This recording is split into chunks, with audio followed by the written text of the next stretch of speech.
guys, Uncle Jonah here once again, drinking beers so you guys don't have to. Well, you can, who knows? Right, we're doing another beer from the Beer 52 box. This is the Southeast. I really need to start catching up. I know, I haven't been as prolific as I usually am, and I've got some boxes backed up, but yeah, we will get round to them. Do not worry, do not worry. And this beer is not from my neck of the woods. Renegade Brewery. They're in fucking Berkshire. Jesus Christ. And it was nicely in focus, but is not anymore. Come on, Renegade. Let's show us that dude. He's like some robot, it looks like, with a ray gun. And it says here, we're brewing runaway beers for the renegades, misfits, and adventurers. Even our mysterious or mischievous maverick knows not to mess with the good stuff. Brewed with 100% British ingredients, this lager is crisp, clean, and utterly refreshing. And at 4.1%, it's not going to get you hammered. There we go.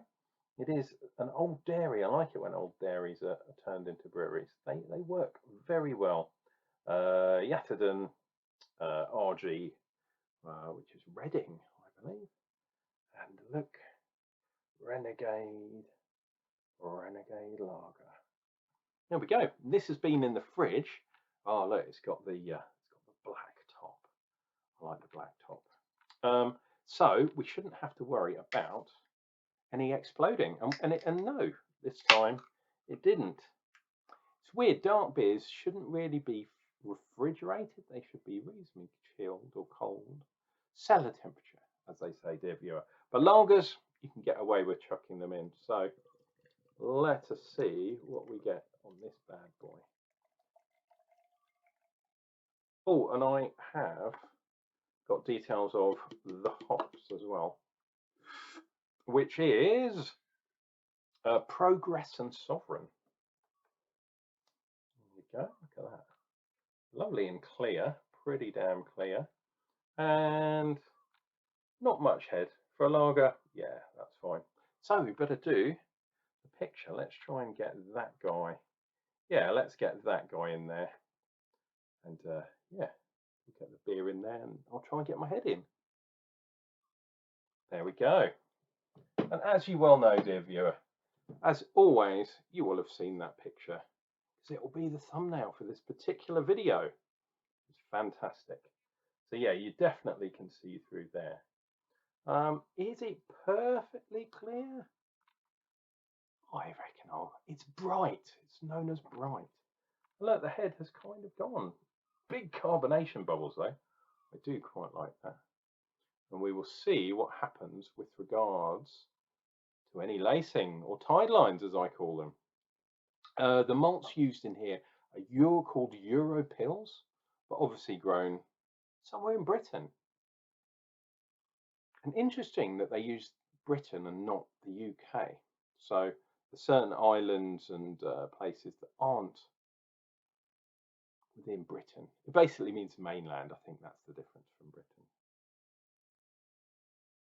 So I'm getting a bit of yeastiness going on.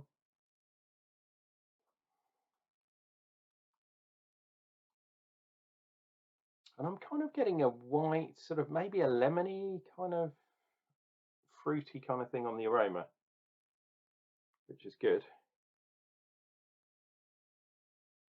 And dear viewer, my review should be getting better because I've done some beer tasting training. So I will let you know how that goes. But yeah, the fundamentals are still the same. Use your eyes, use your nose, and then use your mouth. And that's what I do anyway.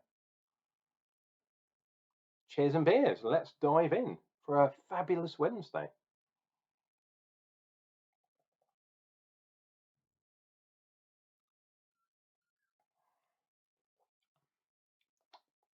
Oh yeah. Tiny little bit of residual sweetness, but only a tiny bit. But really nice, really smooth. because it's cold, the carbonation seems to be under control, and perhaps because I shook the glass or swirled the glass, I don't know. You do that with wine, don't you? I'm not sure if you're supposed to do that with beer, but anyway, I do sometimes. And there is a little bit of maltiness, but it's not like that other beer I had more recently, which was really malt forward. You know, the gnarly one. Um, this one is a lot lighter. Um, as I say, a little bit of sweetness, which some lagers have. Very smooth, but nothing really strong. It's quite mild on all angles, shall we say. So this is definitely a nice quaffing beer. 5.1%. Is it one? Yeah, 5.1%. You could have a fair few of these. Ooh, wrong way around. There we go. The Renegade lager with this dude on there. I like his big tash. Looks like a metal tash.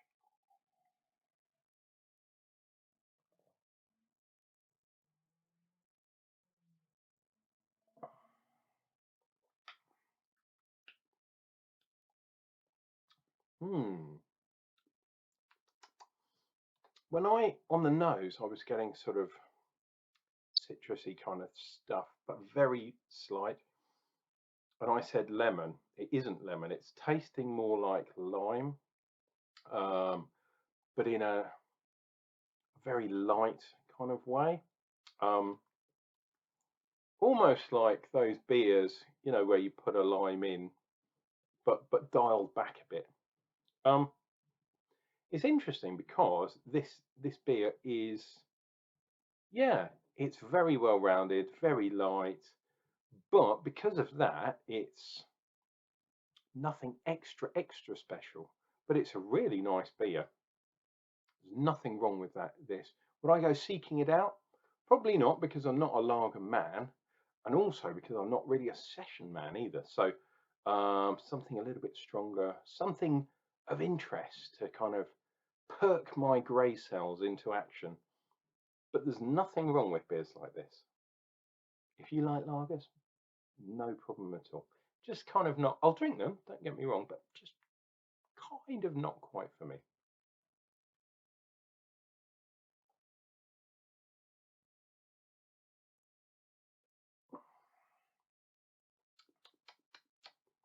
Really nice, really nice. Anyway, I better dash, dear viewer, because I have an online meeting um, with some camera people.